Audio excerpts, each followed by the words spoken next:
Pretty people, this is दीक्षा और आप सभी लोगों का बहुत स्वागत है मेरे यूट्यूब चैनल डायरीज ऑफ दीक्षा में। तो आई होप आप सब लोग बहुत अच्छे होंगे। मैं भी अब बहुत अच्छी हूँ और सबसे पहले मैं आप सभी लोगों से सॉरी बोलना चाहती हूँ क्योंकि मैंने बहुत टाइम से कोई कंटेंट नहीं डाला था बिकॉज़ मुझे बहुत सारे हेल्थ इश्यूज़ रहे जिसकी वजह से सब कुछ डिस्टर्ब हो गया था और मैं कोई कंटेंट नहीं डाल पाई। So sorry for that and but I am back now. So I thought कि आज कुछ कवर करती हूँ। सो एक्चुअली मुझे कुछ टाइम से कुछ लोग पूछ रहे थे कि actually this noise no irritating, very irritating. So कुछ लोग मुझसे पूछ रहे थे कि एमएससी एंट्रेंस के लिए एम्स में क्या पढ़ना चाहिए, क्या नहीं पढ़ना चाहिए, क्या स्ट्रैटेजी रहनी चाहिए पढ़ने की। सो आई थॉट कि I should better make a video on that.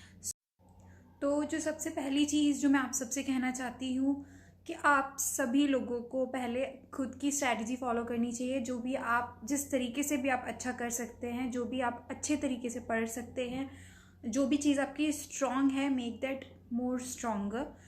And उसके बाद आपको उसके साथ कंसिस्टेंट रहना होगा। This is the most important thing. And तो जो मेरी स्ट्रैटेजी थी मैं वो आपको बताऊँगी।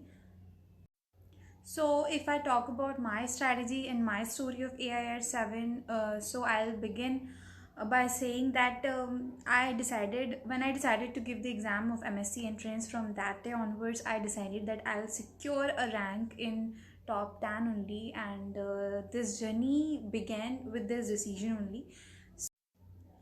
तो मैंने जनवरी से प्रिपरेशन स्टार्ट की थी। एग्ज़ाम मई में था, तो मैंने जनवरी से जो जिस तरीके जो मैंने पढ़ा था वो था Saunders. I made proper notes of Saunders and जो चैप्टर मैं कम पढ़ती थी उसके साथ में एमसीक्यूज़ भी कवर करती थी।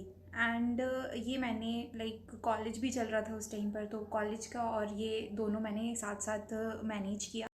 एंड ऑलमोस्ट 1 मंथ पहले मैंने सॉन्डर्स पढ़ना छोड़ दिया था क्योंकि मुझे ये रियलाइज़ हुआ कि अब टाइम नहीं है थ्योरी पढ़ने का।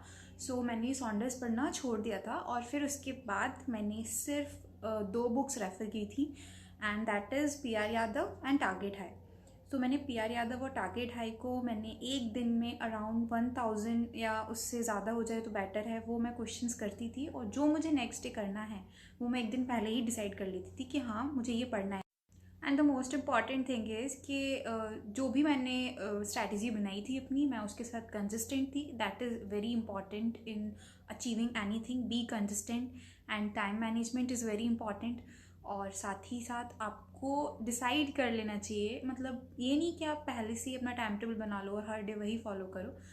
आपको एक दिन पहले डिसाइड करना चाहिए कि आप अगले दिन क्या करने वाले हो। तो this is all which I followed during my preparation of AIIMS MSc entrance. और अगर आपको इसके अलावा और भी कुछ जानना हो या आपकी कोई भी क्वेरीज हो तो आप कमेंट कर सकते हैं या फिर मुझे इंस्टा पे मैसेज कर सकते हैं। And all the best for your exam. And आप अभी से प्रिपरेशन स्टार्ट कर दीजिए if you want to secure a good rank and you want to get the selection in AIIMS MSc entrance.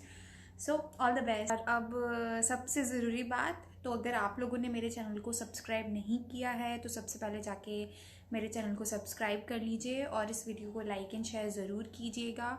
सो अगर आप चाहते हैं कि मैं और कंटेंट लेके आऊँ तो आप कमेंट कर सकते हैं कि मैं अपनी नेक्स्ट वीडियोस किस पर बेस्ड बनाऊँ। So thank you so much for watching. Bye.